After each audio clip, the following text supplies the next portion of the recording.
Hey guys, what's going on? It's Karl here, back with another video. So you're in the market for a brand new iMac. You know that the 4K panels just came out for the 21.5-inch models. I just did an unboxing. I will leave a link down below in the description box.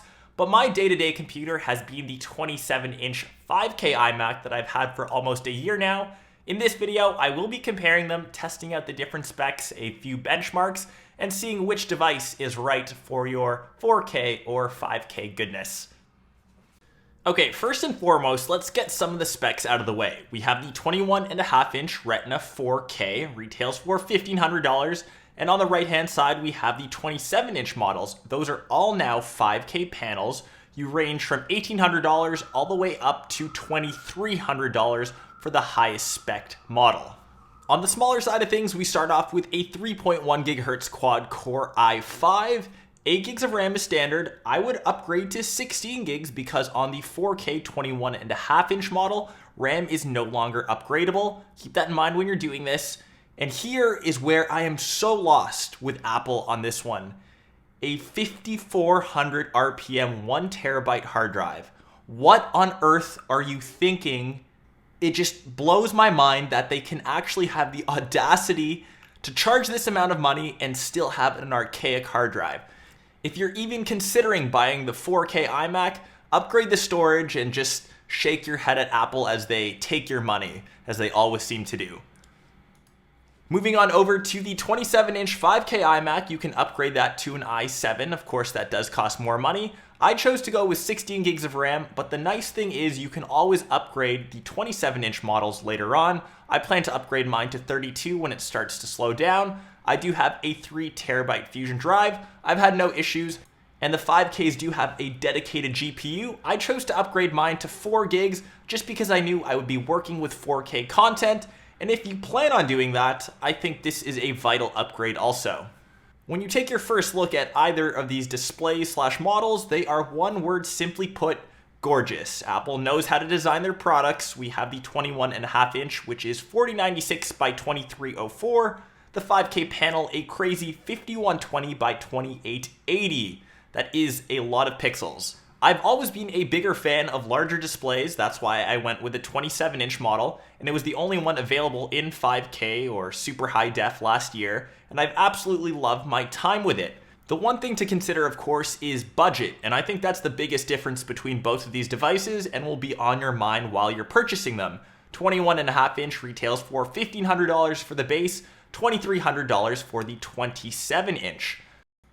For the smaller iMac, I just went for the base, as I said, 3.1 GHz i5, 8 gigs of RAM, and the Intel Iris Pro graphics.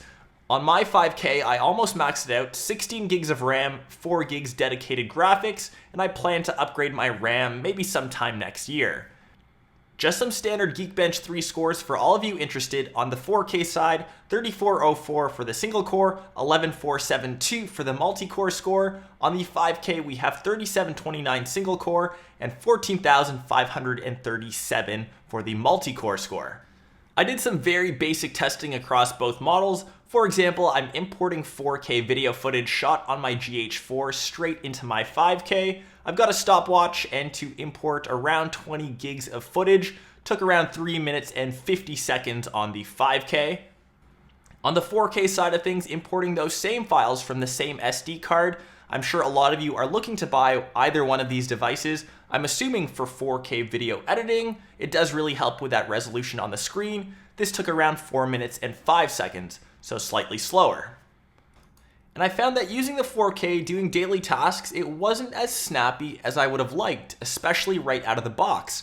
And I'm sure as time goes on, you'll fill your hard drive up with who knows what, and I'm sure performance will dip and you won't be able to upgrade the RAM.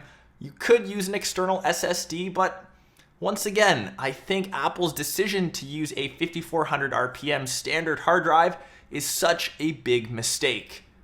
There are going to be a lot of people down below in the comments trolling that this thing has the specs of a 1990, or not exactly, but an older computer, and the fact that Apple can charge $1,500 is very outrageous, and I do agree with them on this end. You are getting an awesome screen, it does look so gorgeous, but if you don't have the performance to use it, there is no point. Right now we're doing a standard boot up test, and this is where the Fusion drive on the 5K really shines. A Fusion drive, for those of you that don't know, is a bit of a hybrid, has some SSD, has some normal hard drive storage space, and you can see that the 5K boots up way quicker, whereas on the 4K, we are still eating popcorn in the stands. I'm sure it'll get there, eventually. Come on. You got this. It's getting kind of awkward. Yeah. And my last test was just doing some workflow, importing some video footage into iMovie. This is just all 4K content. It got downscaled to 1080p, but I'm sure most of you know that iMovie is coming out with 4K video support.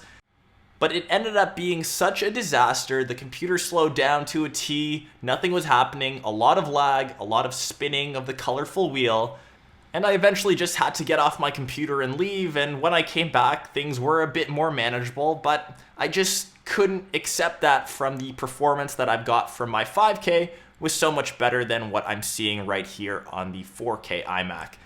If you plan to grab a 4K model for a lot of heavy video work or photo work that requires a lot of GPU usage, please, please, please upgrade it or consider saving some extra money, getting the 5K iMac a dedicated GPU. It will save you in the long run. Just trust me when I say this.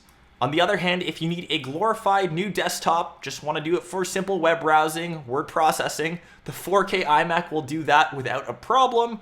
Obviously, you're spending way more money than you need to be, but I feel most people do that when they buy Apple products. That was my heads up battle of the 4K versus 5K iMac. Just remember, if you are grabbing the 21.5-inch model, I will sum that up. Do not get the 5400 RPM hard drive, upgrade to a Fusion drive or SSD. And just remember, all the RAM is built in and you can't upgrade that. So just keep that in mind when you are placing that order. As I said, let me know what you guys think down below in the comments. I'm a huge fan of my 27-inch model, and that would be my go-to. It does come down to personal preference and budget. If you guys like this video though, be sure to go crazy over on that like button, subscribe to the channel, and I will catch you all in my next episode. Peace!